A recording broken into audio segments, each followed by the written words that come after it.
Well, good evening, everyone, and welcome to Wellington's Neighborhood Watch Reptile Awareness Seminar with Florida Fish and Wildlife. My name is Liz Nunez. I am the Public Information Officer for Wellington, and I am in place. I'm filling in a glorious place today. Joining me tonight, we have Palm Beach County Sheriff's Office Deputy Harper and Florida Fish and Wildlife's Non-Native Species Education and Outreach Coordinator, Jan Ford. As a reminder, all attendees are on listen-only mode, and this meeting is being recorded. If you have any questions during the meeting, please submit them in the question and answer icon, which is visible by tapping on your screen on your mobile device or hovering your mouse over your screen if you're using a desktop or laptop. The icon will then appear on the top or bottom. We will answer all your questions at the conclusion of the presentation. Now let's start off with a quick overview of our Neighborhood Watch program. Wellington currently has 22 active Neighborhood Watch groups. These groups serve a variety of functions within the community. Participation in an active watch group provides members with access to grant funding and Neighborhood Watch Night Out events that may not be available to neighborhoods without an active watch group, in addition to providing them with tools that support the safety of their community. Wellington is currently looking for residents to become block captains for their street or block. These captains play an important role in keeping their street or block actively involved in crime prevention efforts, as well as the important process of information exchange between neighbors, the Palm Beach County Sheriff's Office, and the Village of Wellington. If you are interested in becoming a block captain or have any questions about the Neighborhood Watch program, please email gkelly@wellingtonfl.gov. And as a reminder, you can find our upcoming meetings and events on Wellington's website at wellingtonfl.gov/neighborhood watch. Our fall Neighborhood Watch meeting calendar is now up with meetings scheduled throughout October. And at this time, I'd like to introduce Deputy Harper with the Palm Beach County Sheriff's Office. Good evening, everyone, and thank you for your time and showing up here today for the presentation. I always like to touch in with the presentations with the animals and species by most likely how law enforcement is going to interact with them. A lot of the times when it comes to iguanas and the monitor lizards, you will see somebody walking along a canal with something that looks like a rifle. 98% of the time it's a BB gun, and they may or may not be licensed to control the numbers of the animals in that area. If you see this, you're alarmed by it, the best thing to do is to give us a ring and have somebody make contact with that person to make sure or get their credentials to see if they are indeed licensed or maybe contracted by the village to control the numbers of the iguanas, or if it's just neighborhood kids that might not have the training to go with that high-powered BB gun that they're using. And either way, we can safely have that interaction. Also, if you have the nuisance animals yourself, please keep in mind that there could be some liability if you try to do your own BB gun or control methods. So it's probably best left to the nuisance animal individual or just consulting a professional for how best to solve that problem.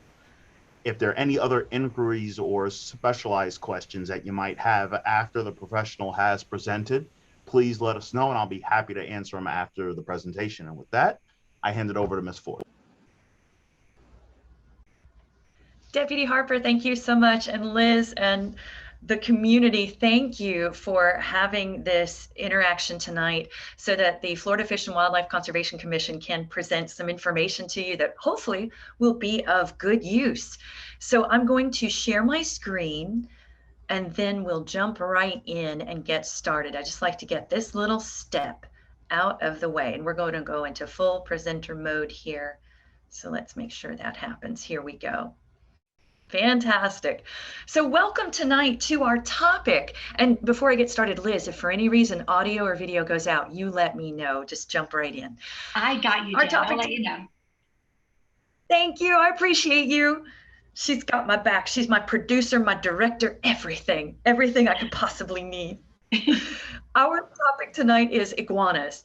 And this technical assistance workshop, gosh, that's a mouthful of a title, isn't it? I promise it's not that boring. I'm going to try and make it not that boring. The goal is to give you some information tonight that either you didn't know or already knew and you want to confirm. So let's give you some facts about iguanas, what's going on with iguanas in Florida, what the FWC is doing about it, and what you can do to get involved as well, what you should and should not do, exactly as Deputy Harper was recommending. So the aim of our workshop tonight is to empower you. If you choose to remove nuisance iguanas from private property, that's really our focus.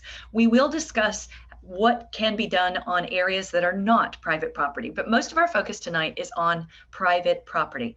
If you choose to remove iguanas on private property, we're going to walk you through how to do that. If you just want to deter iguanas on private property, we're going to walk you through how to do that. And if you just want to enjoy iguanas and don't want to do anything, that's your choice too. So I don't want you to feel like you have no option.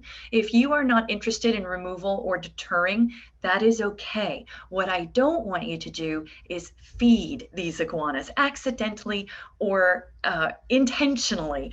I don't want you to create habitat and resources for these animals to get a foothold and get a leg up on our native species. That's really what we're going to talk about, is what happens, what are the impacts when a species can become invasive.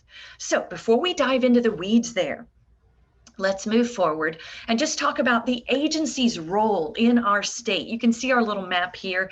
These are the agency regions. And I want to talk a little bit about what we're tasked with. We manage over 575 species of wildlife and 700 species of fish. That's freshwater and marine. Guys, that's a lot of species, and it's an honor to be part of that as a biologist, as a non-native education coordinator. I basically get to talk to the public about anything that goes on in our state non-native. So that's a really big responsibility, and it makes me really happy that I get to do this with you tonight.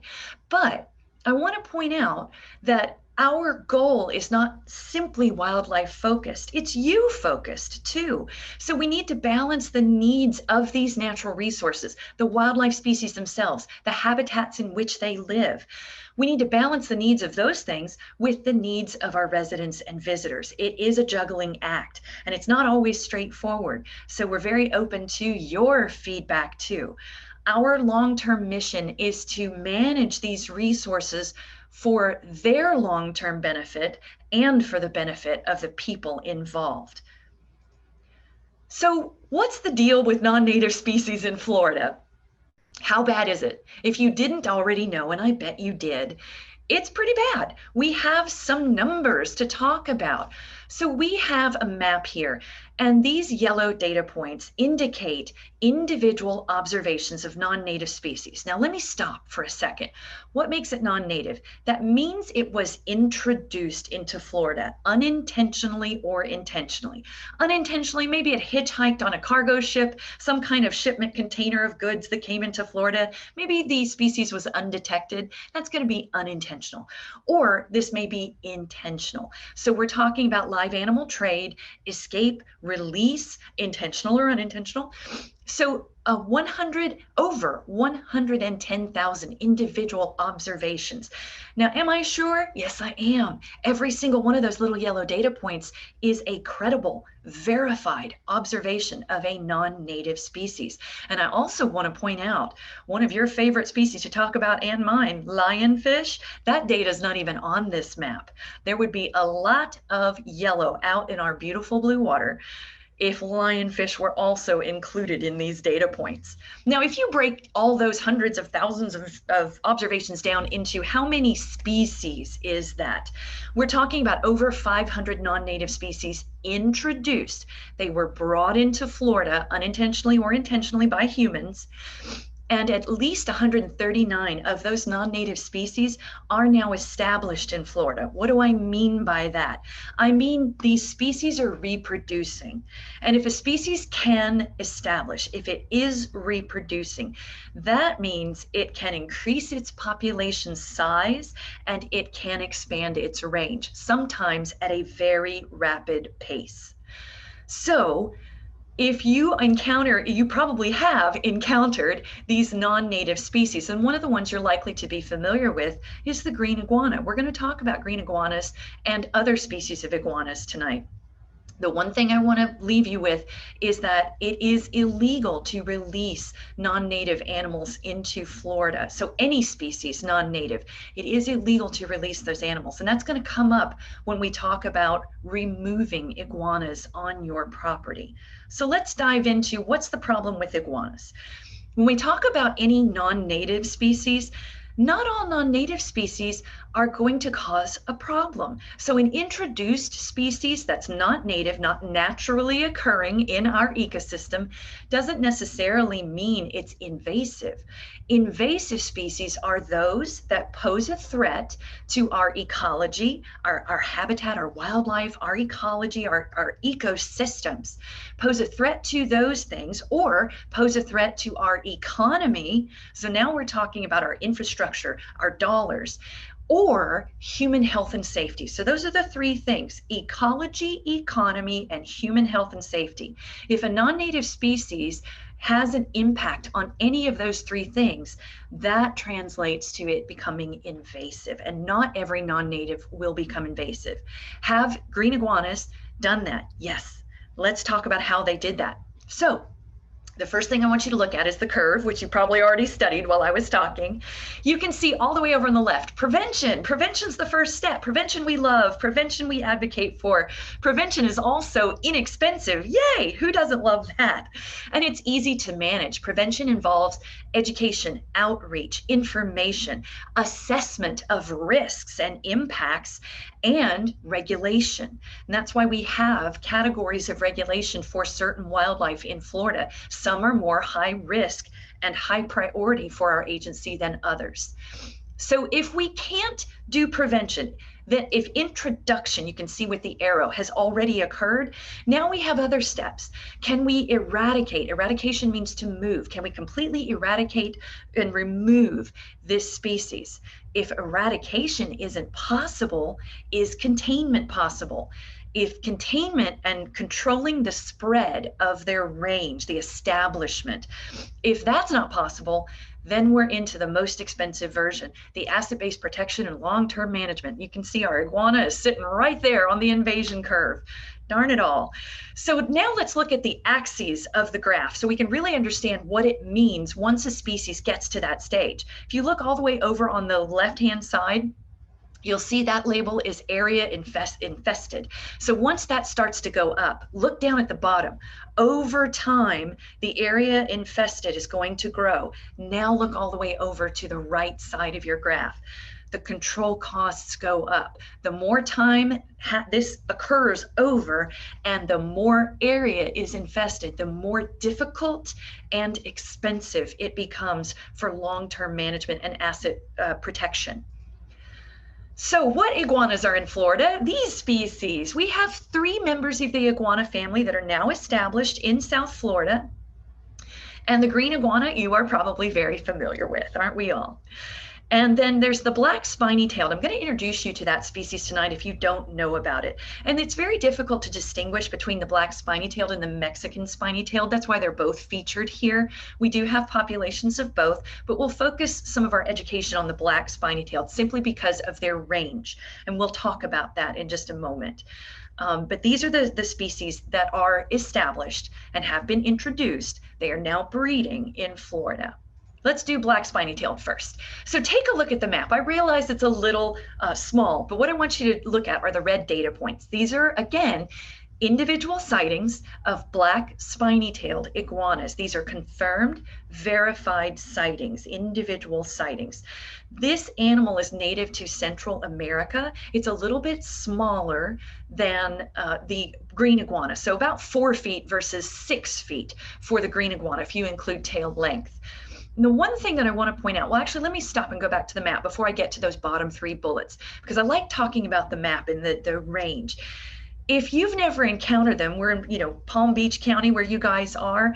This is a good thing. I hope we don't get an establishment of Palm Beach County residential black spiny-tailed iguanas. We're going to talk about their variety of habitats in just a moment. Where are they, though? If you can see from the map, we have established populations now in multiple counties. Did you know that? So you've got Miami-Dade, that's kind of an obvious one. What about Monroe, Lee, Collier, Charlotte counties?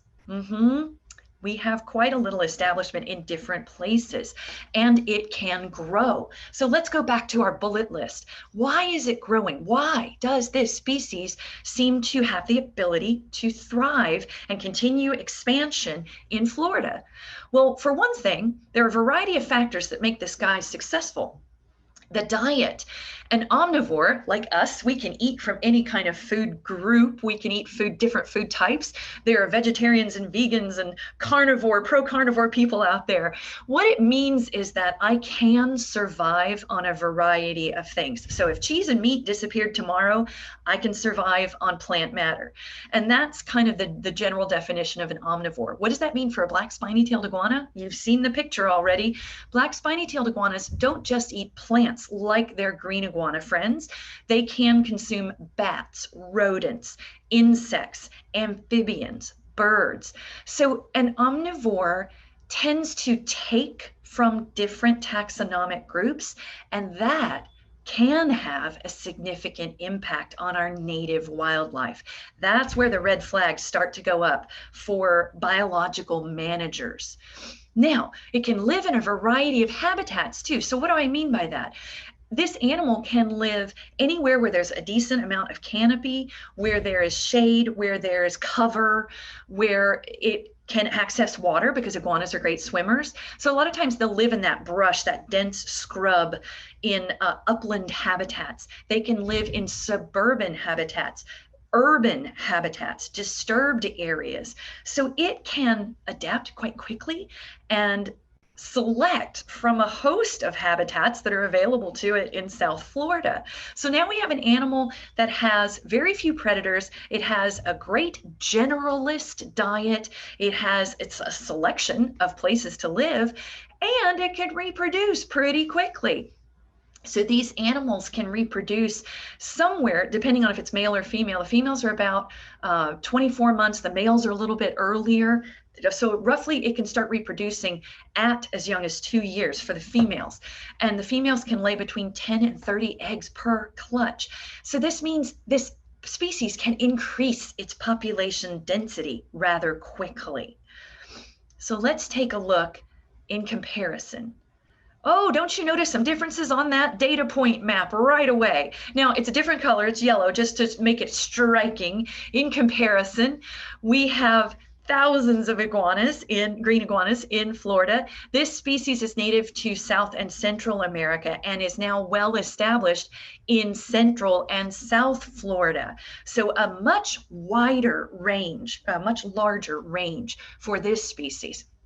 And this is why our South Florida residents frequently come into contact with them and need assistance in managing them on private property.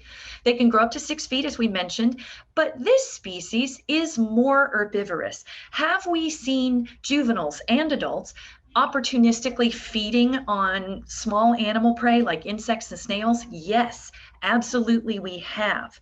So just because I don't like Brussels sprouts doesn't mean I won't eat them if I'm hungry enough. And I don't like Brussels sprouts, just so you guys know a fun fact about me. I really don't. I know there are several people in the audience right now that are thinking you haven't prepared them the way I do. I'll take your recipes. I'll take you up on that offer. So they live in a variety of habitats, just like the black spiny-tailed iguana. This means they're going to stay anywhere where they can find that nice cover canopy, not just for shade, but for camouflage. They're going to inhabit trees, and like their other, like the other species that we're talking about tonight, they can dig burrows. So I didn't mention that before. It's not just that they're living in suburban, urban areas, upland areas, coastal areas. These are all the general areas where these animals can be found. The problem is that you'll find them up trees. They're likely to see you. If approached, they're going to dash up a tree, dash into the water, swim away, dash into a burrow. These are burrowing animals. They are excellent diggers. Their bodies are low to the ground. They have these short little limbs with these awesome long claws, makes it excellent for digging and climbing. So what a variety of habitats and areas that they can live. This species, your green iguana, can lay more eggs per clutch than the black spiny tail. It goes up to 70 eggs per clutch. Males can weigh about 17 pounds, up to 20 pounds if they're not fed well, or if they're fed too well, I mean. And in captivity, they can live about 15 to 20 years. So we see them abundant in all of those areas I mentioned before, but I want to mention one more. Our canal system in South Florida offers them the chance to disperse, to travel, and possibly expand range. That's what disperse means. So it allows them to disperse quite easily. We have a network of dispersal mechanisms for that. And that may be one of the contributing factors to the map range you see before you. So let's move on to some different facts about green iguanas. Why were they so successful? Because of our subtropical climate in Florida, wonderful climate. I love it here. I love the humidity. I love everything about South Florida. But I want to point out it's similar to other continents. So there are areas of South America where the green iguana is from. There are areas of Asia. There are areas of Africa that have similar subtropical climates, and this can aid an non-native species in establishing a foothold and becoming invasive, quickly expanding its population, quickly establishing a range. They have that high reproductive potential. Again, easy for them to expand or increase their population size and density. They occupy a variety of habitats, so they can live just about anywhere, and there's no predator in Florida that will continually keep those population numbers in check. So what do I mean by that? Don't dogs kill iguanas? Don't alligators kill iguanas? And the answer is yes, on occasion. But remember, our native species and our domestic species don't know that iguanas are sort of on the menu.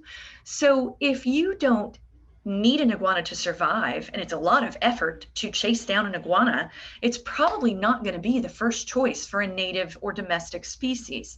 So we know that raccoons, a panther, an alligator on occasion may take an iguana, but it's not going to be enough to control population the way it would be in a normal ecosystem structure.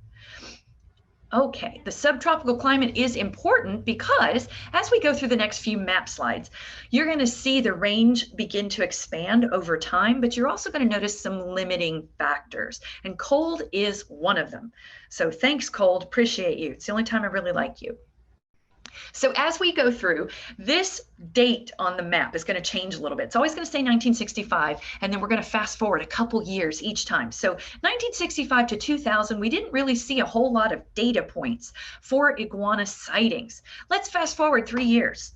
Ooh, golly, there's a couple more in a few different locations. Got them on both coasts, got them down in the Keys. Okay.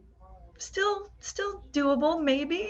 What's happening? We've gone past 4 more years, 2007 now, and you can see data points going northward up the Gulf Coast. You can see multiple data points in the original observation areas. If we fast forward to 2010, we start to see reports all the way up in the Panhandle. Yes, that is a credible sighting. Now, what's going on in the Panhandle? Those guys get hard freezes. Can iguanas survive that? I thought they were cold sensitive. They are. Cold is going to limit range expansion. So what you are likely looking at is a data point representing an escaped or released animal. So let's go to 2013. You can really see data points increasing. Now, the reason for this increase is not just the iguanas expanding their range. Remember, data accuracy and reporting techniques and measures are better as time goes on. They continue to improve. More citizen science happens and more people get engaged and start reporting. So that's always a good thing. So it's not necessarily just that the range expanded for iguanas themselves, but also data reporting improved. So both of those things need to be considered. Heightened awareness needs to be considered when you look at these maps.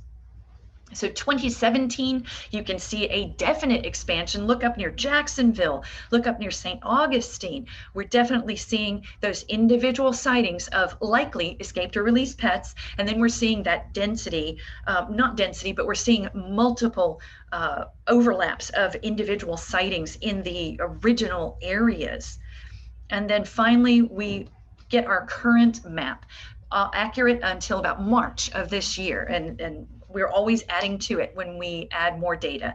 Now, the data points that you see here don't necessarily reflect abundance or total distribution. So this isn't everywhere that iguanas are currently in their habitat.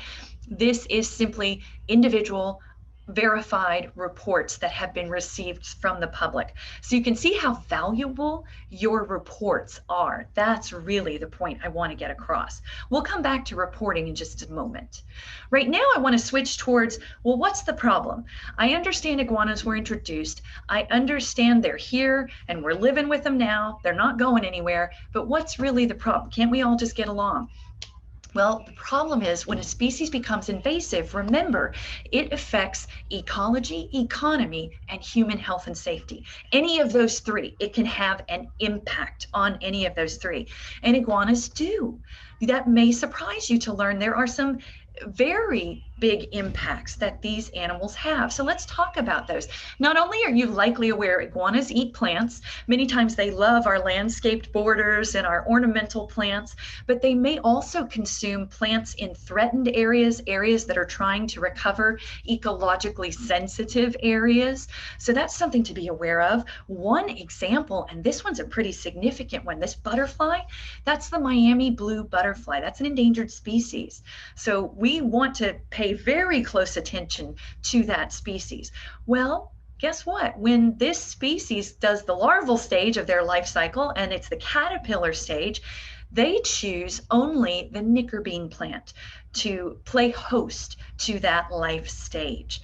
Iguanas are known to eat the nickerbean plant, and it was recorded in one area of the Miami blue butterflies population, one of the 3 areas where they had a population down in the Keys, that the iguanas consuming the nickerbean plant contributed to the loss of that population in one of those 3 areas. So that's a pretty big deal. We need to be very highly aware of what kind of impact iguanas are having on native Florida wildlife, especially federally or state listed species. We also know that iguanas will opportunistically eat things like snails. That's a lime tree snail. And our snails, our different snail species, native snail species in Florida, have all kinds of competition already from other invasive snails. The last thing they need is another predator consuming them and providing the potential for invasive snails to take over. So this is something that we definitely want to watch out for. There are other impacts as well. Iguanas may use the burrows of other wildlife. So think about our lovely gopher tortoises and our burrowing owls. Both are state listed species at the threatened level. And if they compete with these native species for their resources, in this case, a burrow is the home of those species. If our iguanas compete with them, that can cause an impact to those populations. We don't want that. What are some of the other impacts? Because it's not all ecological. What if it's economic and human health and safety? So let's talk about those. As I mentioned, they love ornamental plants. Hibiscus tends to be a favorite of many. What about the unsightly defecation and any risks of bacteria in that defecation on boardwalks, decks, docks, pool sides? You can see the iguana swimming in the next picture in the pool. If the iguana defecates in that pool, it's just an unsightly, unsanitary issue for homeowners. And then finally, our bottom picture here on the right, it's not the best picture, but what you can see is the burrow opening. I want to talk about the burrow digging for just a moment. It may come as a surprise to some of you that many municipalities at either the city level, the county level, have spent millions of dollars trying to repair damage from iguana burrows, damage that occurred to levees, seawalls, roadways, water control structures. Millions of dollars have been spent. The iguanas also lay on the tarmac at the Miami-Dade airport, and that can cause a delay in flights, and that is another costly impact that these animals have.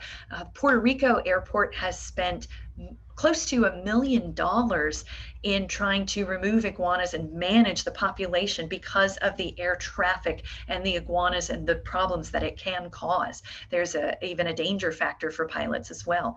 So these are some of the other impacts that you may not have thought of or realized before were of any significance.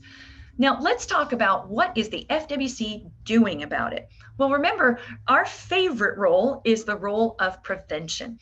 So what we want to do is focus on education and outreach. That's why we're here tonight. But we also want to talk about the regulatory status because it changed this year for iguanas, for green iguanas. So let's be very specific about that. This does not apply to black spiny-tailed or Mexican spiny-tailed iguanas.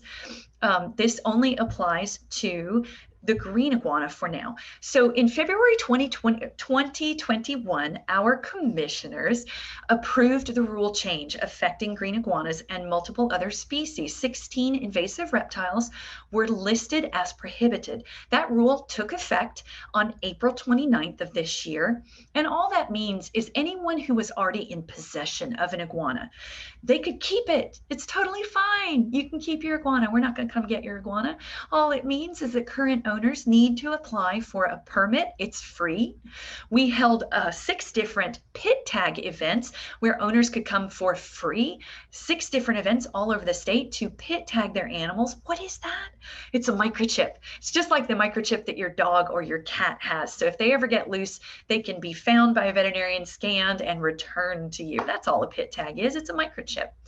So owners needed to get a free permit. They could get a free pit tag from us, or they could go to their local veterinarian and pay for a pit tag.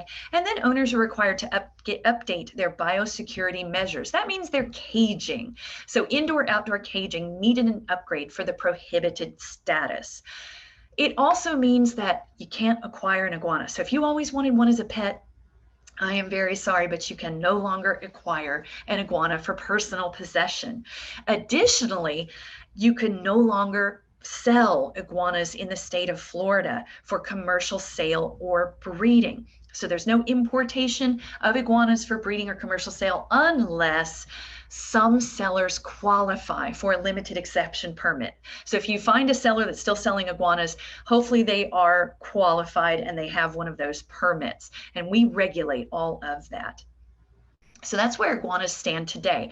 I want to take a moment. We were asked tonight to also present on the Nile Monitor. We're not done with our presentation yet, but I want to take a little side tour because the Nile Monitor also went to the prohibited status this year.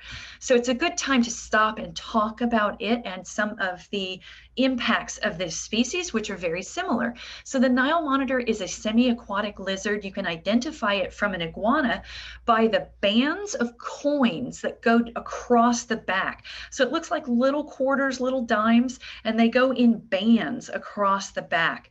And I didn't mention it before, I'm just realizing this now.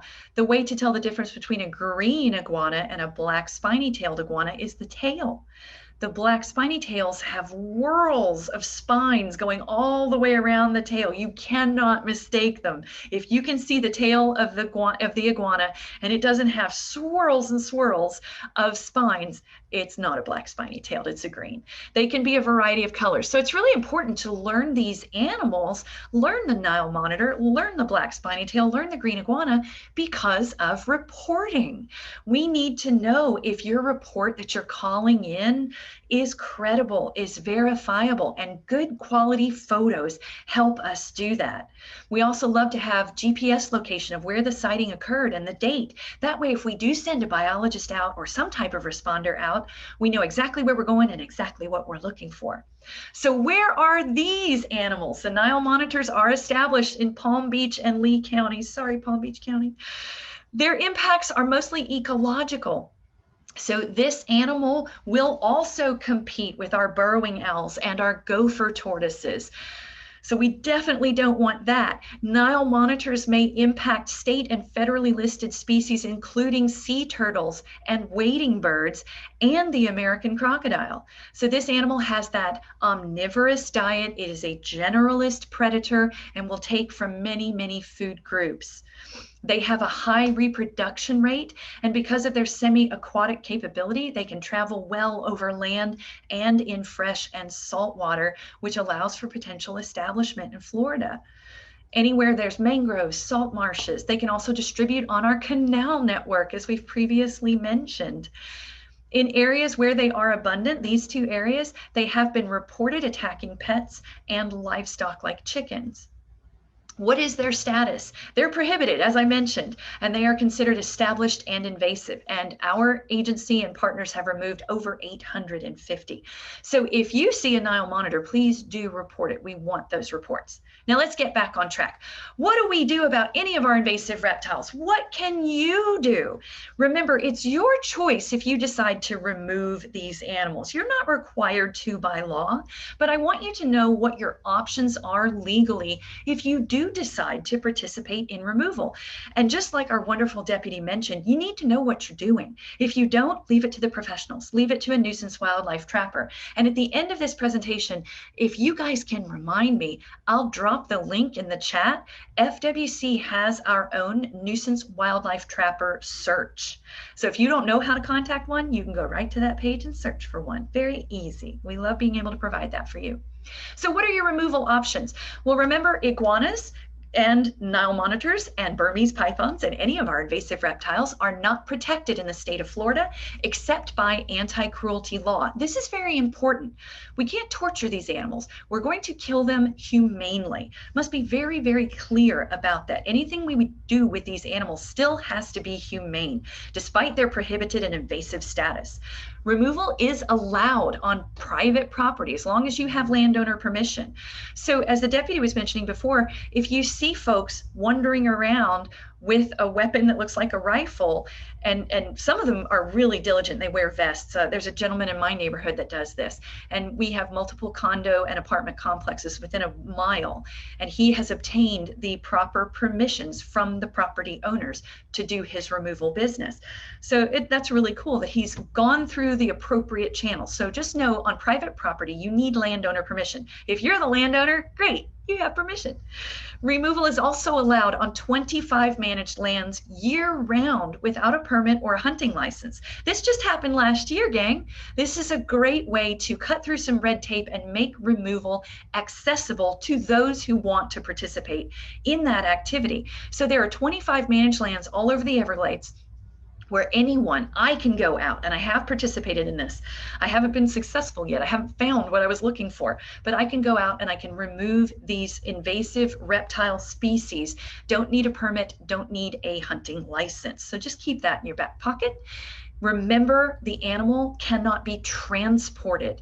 So if you're going out and removing iguanas, you must know you have to humanely kill them on site.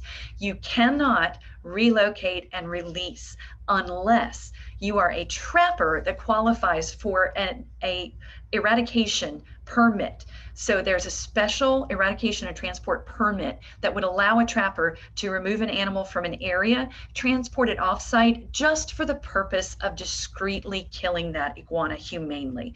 If the trapper doesn't want to do it in public, in a public managed land, that's fine. As long as they have the proper permit, they can transport it. But you and we can't do that. If we remove an iguana from our property, I can't take it out into the glades and release it. That is illegal. So how do we do this? Well, first we need to capture the iguana, and that's easier said than done. There are a variety of ways to do this by hand and with tools. You just need to make sure that your capture methods are humane. So you can use a net, you can use what's called a noose pole. It has a cord on the end of it that will tighten up. It's best to get that around a limb or the neck if you're going to use that, and that way you have control of the animal as if it were on a leash. But one of the most recommended is going to be a trap. And that's a trap that you can set and leave and then check later. We're going to go through traps in just a moment. These are some of the ways to capture an iguana. How can you not capture an iguana? Remember, it has to be humane. So setting leg hold or body gripping steel traps, not humane, not going to be what you want to choose for your capture method. Additionally, we want to avoid chemicals. So using gasoline, smoke, poisons, any type of obnoxious chemical like that, any type of chemical to drive iguanas away from where they are normally residing, or drive them out of a burrow, anything that would cause them to move, you cannot use chemicals to do that. So let's go back and really talk about traps for a second. I want to make sure if you were interested in traps, you know how to use them. So you need to choose the right size. Remember, this is a big animal. Green iguanas can get up to 6 feet, black spiny tails 4 feet. So at least the size that could handle a raccoon. Once you choose your trap, you're going to want to bait it. And fun fact that I didn't know about iguanas until I started working for the agency, their preference isn't going to be for citrus. It's not necessarily universal. An iguana may take an orange if it wants to, but it's not always going to be the preference, especially if a strawberry, banana, a watermelon, a grape, a mango is available. That's what the iguana is going to choose. So pick ripe, brightly colored, preferably non-citrus fruits as your bait. Now, once you've got your trap and you've set it, you want to make sure that you've set it during the day. You do not want to catch a raccoon in your raccoon-sized trap. So set a trap during the day to avoid bycatch of animals that are more likely to roam overnight. Set your traps in the shade and cover with breathable material, because once your animal is trapped, remember, you have to keep that whole process humane. You cannot bake this animal in the sun. And then you need to check your traps at least once every 24 hours. So if you set a trap, you have to come back within 24 hours and check it. That is required by law. Now let's move into what happens next. If you are interested in trapping iguanas on private property, then you need to know what your disposition options are, because you can't take it anywhere. Unless you are a trapper with an eradication and control permit, you can't take it anywhere. So it is illegal to relocate or introduce non-native species into Florida. We've covered that. You must humanely euthanize your captured iguanas on site, and I can walk you through how to do that. We have resources available to you. It's not always the most palatable subject for everyone in the audience, so I'll spare you those details tonight, but I have those for you. If you want them, I'm happy to share them. Remember that you don't want to also trap it and try to turn it into a pet. Wild iguanas do not make good pets. So if you choose to dispose of your iguana, and what does dispose mean? It means humanely kill. Just remember these pointers. All wildlife species are protected by anti-cruelty law. Your euthanasia method must be legal and humane. You must remember that you have to check both of those boxes. No poisons are legal for use on iguanas. I had a question the last time I gave this presentation. Can I freeze it? Can I just trap it, throw it in the freezer, and once it's frozen, decapitate? And the answer is no, because the freezing process isn't humane. The animal will suffer during that process. So no, we can't do that with our iguanas. We must humanely kill trapped iguanas, or contact a wildlife trapper professional to handle it. And if you don't know what you're doing, again, I'll reiterate Deputy Harper's words. If you don't know what you're doing, leave it to the professionals. If you are going to use any type of firearm or any type of air gun, you need to check with your local law enforcement office for any ordinances before you go out and do this. You need to check in with your local law enforcement office if you're going to go out and walk around with any type of thing that looks like a firearm. Make sure that you're checking in with them and they know that you're out there. Okay, so Let's breathe a sigh of relief. Let's talk more about deterring methods. And there are several that any of our homeowners on the call tonight can use. So we want to talk about preventing iguanas from coming to our property, excluding them from areas of our property, deterring them from making our property a home, and modifying the habitat so that it's less inviting to iguanas. So we're in the home stretch, gang. Bear with me. We're almost there. First, as you can imagine, oh, the temptation. When I was a little kid, all I wanted to do was feed all the things, feed all the wildlife. Just broke my heart. Food was love, and I just want to drop food everywhere. And it took me a long time to grow out of that, become a scientist, and learn how bad that is, how unintentional actions can have serious ramifications. So please do not intentionally feed iguanas, and then don't unintentionally feed iguanas. Loads of people leave food out for pets and domestic animals. You want to be really mindful of when you're feeding, where you're feeding, and picking up those food sources so that you don't accidentally invite not only iguanas, but raccoons, possums, other wildlife onto your property. So make sure that you remove those. Now, let's look at exclusion. What does that mean? Well, if I have plants I want to protect, then I can exclude the iguana from gaining access to those plants. So at any do-it-yourself store chain, you're going to find these types of screens. They come in a variety of shapes that may be more effective for you and the types of plants that you have on your property. In addition, you can exclude iguanas from climbing trees. So when I first moved to Florida, I love telling this story because I feel really silly about it. When I first moved to Florida, I did not understand what these sheet metal barriers were around tree trunks. I thought the tree may have been damaged by a severe storm or a hurricane and it was holding the tree up or something. And then I learned all about iguanas and what these exclusion barriers to prevent climbing were for. It's recommended that these be installed about 18 inches, foot and a half, maybe 2 feet from the base, because it's really easy for the animal to navigate around it, jump right over it. So make sure if you do choose to install these, that they are installed correctly. This isn't just for trees, but it can also be used on dock pilings as well. Another great exclusion barrier is fencing to prevent digging. Remember, we've talked about how skilled these animals are as diggers and how much damage those burrows can do. So if you choose a wire fence barrier, you want to make sure you bury that barrier several inches deep. I would personally recommend at least 12. I know zoological institutions, when they have digging species, they'll go 18 inches below the substrate just to make sure the animal cannot go under it and still access the area it wants to access. You may also choose to install an electric fencing barrier that runs a subtle current through it. Not enough to kill the animal, not enough to harm the animal. It's just like any other electric fence you may encounter for agricultural animals, farm animals, just a subtle current as a deterrent. And then you also want to exclude iguanas from the tops of your property structures. So make sure that you're thinking about your trees and any other structures that may provide bridges. Again, you can install the sheet metal barriers and remove tree limbs that may be providing these unintentional barriers for iguanas to get on the roof of your house, the roof of your garage, any building that may be on your property. We're going to take a quick look at some videos of deterrents, and these deterrents can be a little startle mechanism, a loud noise. It can be a water mechanism. This is known as a water scarecrow. So you'll see this little scarecrow just suddenly, randomly come on and shoot water. It's often used as bird deterrent, wildlife deterrent, and it's not going to be anything that will hurt the animal. Remember, we always must choose humane methods, but this particular method will just be a simple startle method. So if I'm out in public and I hear a loud noise and I get startled, I usually just move away. It's just an automatic, inherent response to move away from whatever startled me. That's all we want. We want the animal to simply move away. Another startle method or deterrent method is the use of a water hose. In this particular video, it's difficult to see. The iguana is going to be on your right side of your screen and is going to run down into the ditch really quickly.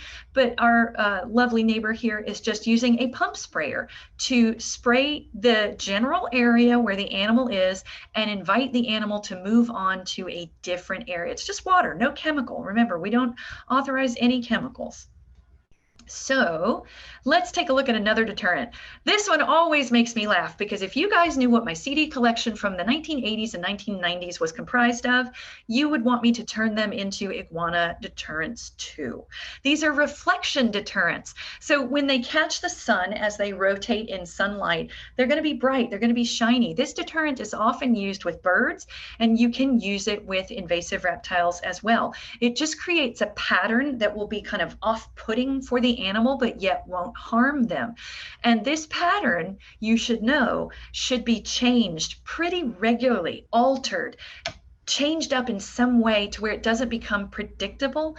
Otherwise, this technique isn't going to be effective.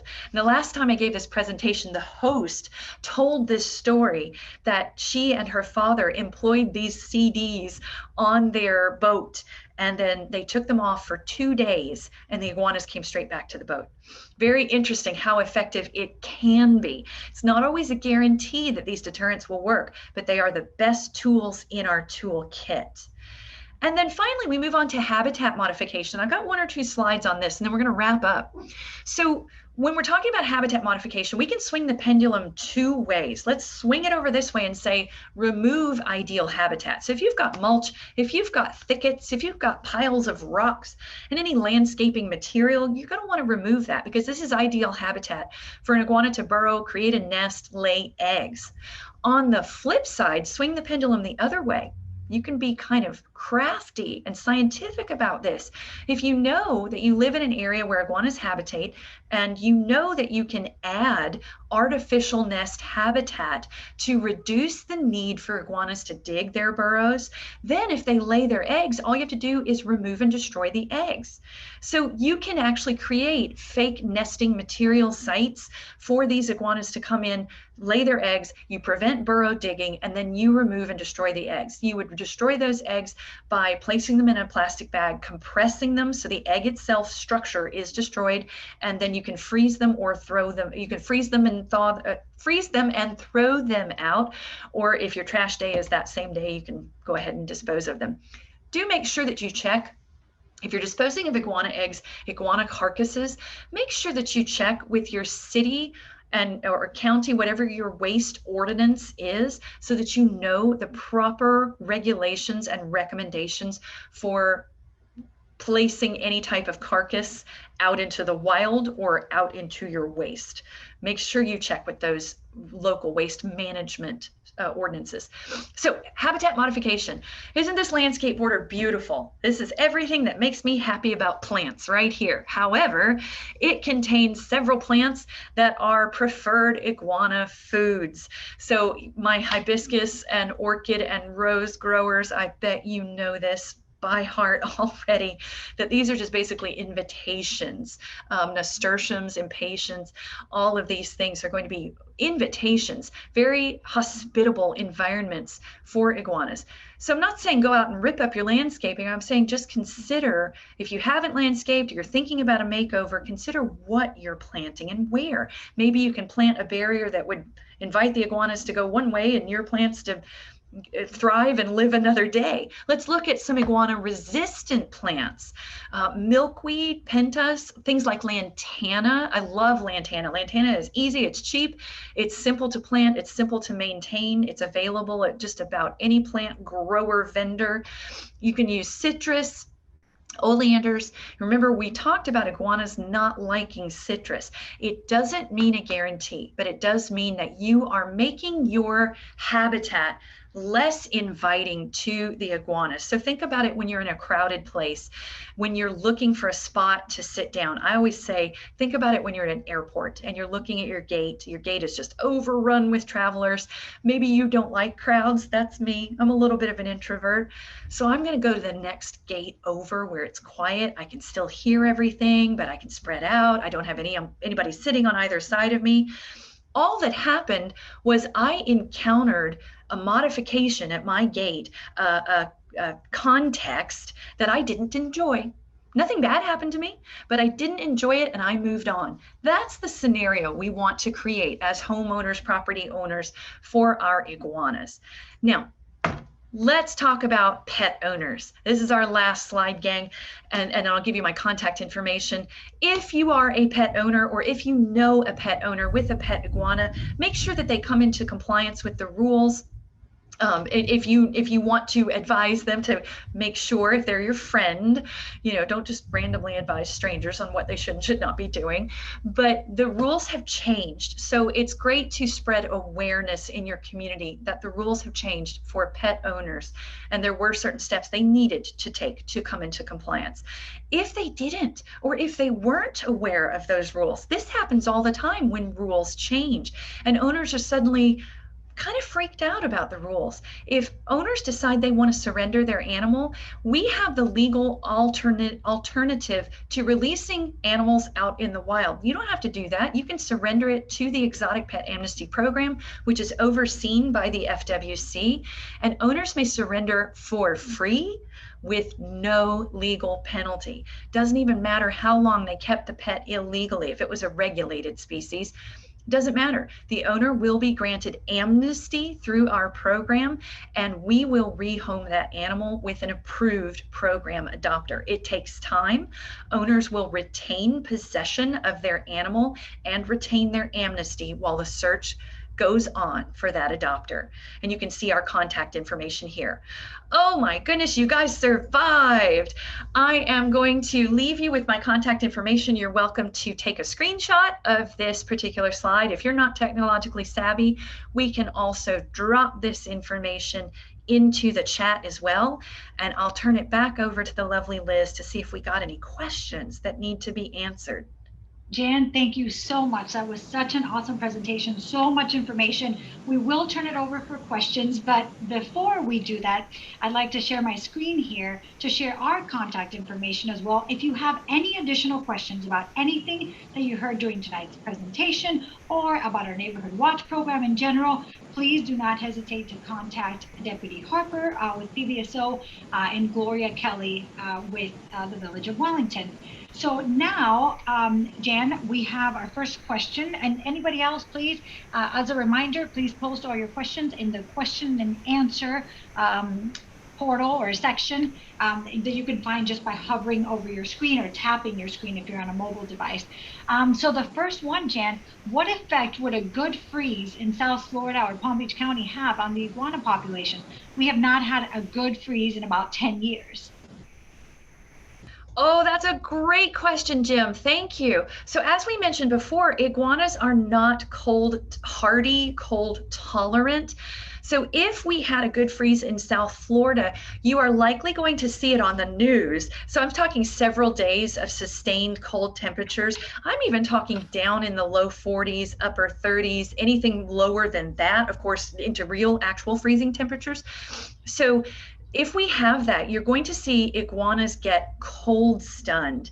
And sometimes we get no reports of this happening, and sometimes we get several reports of this happening. But if you get several days of cold temperatures near freezing or at freezing, iguanas can become cold stunned and may fall out of trees. If they're in trees, they may be on the ground. It's important to note they are not dead. It can, over time, hurt their immune system, hurt their bodies, and could contribute to killing them. But this is not going to be enough typically to kill them. So some people like to take that opportunity to remove them. Remember, they would have to be humanely killed if they were removed while they are cold stunned. So you can't just remove them, toss them in the trash and think that's done. They have to actually be humanely killed. But Jim, you're right in your assessment that it would affect the population. There's a lot of speculation, and the answer is we don't know what continued climate change alterations are going to do to our subtropical climate over the long term, and how that could affect invasive species populations. I should point out that iguanas are not cold hardy, but some of our other invasive species, invasive reptiles, example, the tegu species, they can brumate, which is a reptile version of hibernation, which allows them to survive colder temperatures. And these species have expanded their range into other states north of us. So very excellent question. I hope I answered it. Please let me know if I didn't. I also dropped my email in the chat, guys, if you need it. Thank you, Jan, very much. Now, this is not a question, but I'd like to remind you, for everyone, please can you post the link for the nuisance wildlife trapper search that you mentioned earlier, please? Thank you. I'm so glad you reminded me, because I told you I was going to forget. Yes, let me look that up here really quickly. Yeah. And Jen, I'm going to And you can go ahead. Yeah, I'm going to pose a question that comes from me, not so much the audience, but I have this question just based on your, on the reportings and current sightings and on population predictions. What is your team's outlook for the future when it comes to both iguanas and now monitor lizards? Is there ever a future where Florida doesn't have these invasive species, or where they're just under control? Are you guys hopeful for that? Oh, that's an excellent question. Okay, let me stop what I'm doing and answer that, because I want to make sure I get this answer right. Every invasive reptile that's removed is a success. So I cannot stress that success point enough. So when we're talking about iguanas, Nile monitors, tegus, Burmese pythons, you guys are probably very familiar with Burmese pythons, as they are the poster child of invasive reptiles in Florida. So it is going to be long-term management. The simple answer is it is unlikely we will ever eradicate or contain some of these species. Iguanas may be contained to their current range just because of the cold hardiness that they have. So we have some limiting factors on our range already. What we need is continued citizen science. That means you, the public, helping us locate where the animal populations are, where they are expanding to, and then continue to educate folks on getting comfortable with removal. It's not always a savory topic, and not everyone thinks they can do it. And I'll be the first to tell you, I am not a reptile girl. I'm a cuddly mammal girl. And I took our Python Patrol training. I now can go out, and I just went out into the Everglades last Friday with our team looking for pythons, and I wasn't successful. I didn't find one, but I knew if I did, I could safely and successfully capture that animal and remove it. So it's very empowering when you think about, well, I'm not the stereotypical, I don't hunt. I'm not a hunter. I'm not some stereotype of a big burly dude. Nope, I'm not. I'm a middle-aged white woman, and that's what I am. And I love pointing that out, even if I hope that made you laugh. I love pointing out that anyone who is capable can go out and learn to hunt these animals. But I'm getting off on a tangent. Liz, to answer your question, the short answer is it's unlikely we will ever be iguana-free, Burmese python-free, Nile monitor-free. We're going to have to figure out how to manage those populations long term. In some cases, with Nile monitors and tegus, we may be able to contain certain populations, but eradication is not likely. However, every single animal removed is another step towards success. Long answer, apologies for that. No, that's great, Jen. Thank you so much. And it's true. It's having some optimism in that every single one is a success, and we can at least make it a little bit better than it is now. Jen, there's one question in the chat section, and it's from Mary. She says, there are in my garbage families with babies. How can I get rid of them from my garbage? Oh, Mary, that's a great question.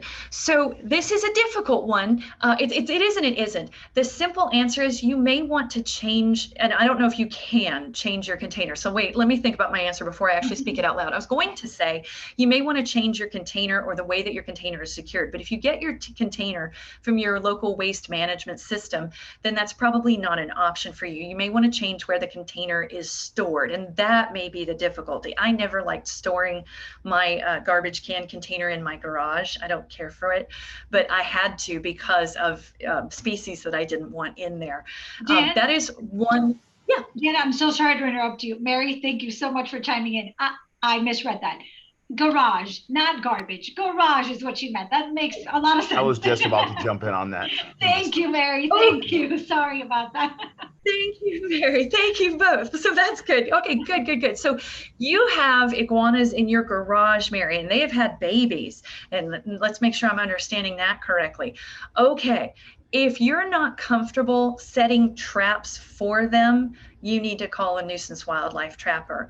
Otherwise, this family may have taken up a hotel in your garage. And I don't know that for sure. I'm not there. I'm not on site.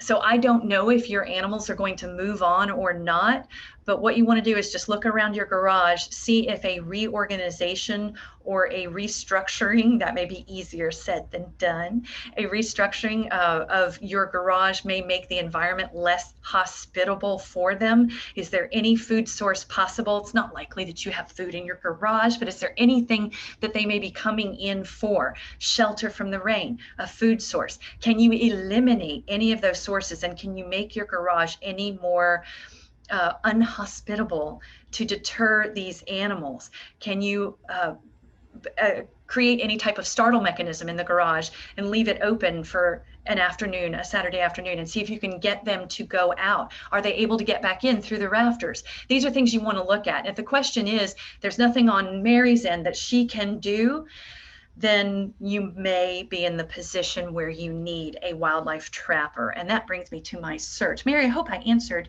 your question. That brings me to my search. I'm almost there, gang, to get that page. I always forget where it is and have to go back and find it. So I need to bookmark this when I find it again.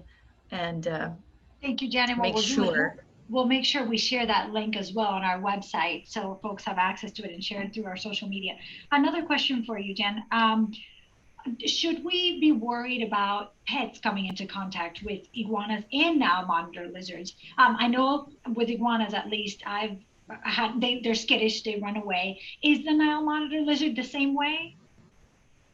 Yes, anything with, so yes, these animals are wild. They don't necessarily want to come in contact with humans unless they've been fed where the human is around a food source or around the animal's habitat.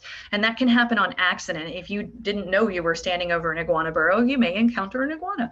So those things can happen on accident. So pay attention to your surroundings and make sure you're not traveling through areas where these animals are known to be. But anything with a mouth can bite. So I want to stress that these animals, unless provoked, are not likely to bite. But my dog is very good about provoking iguanas. Very good. She is my little non-native hero and trying to do her deterring of our iguanas around our condo complex.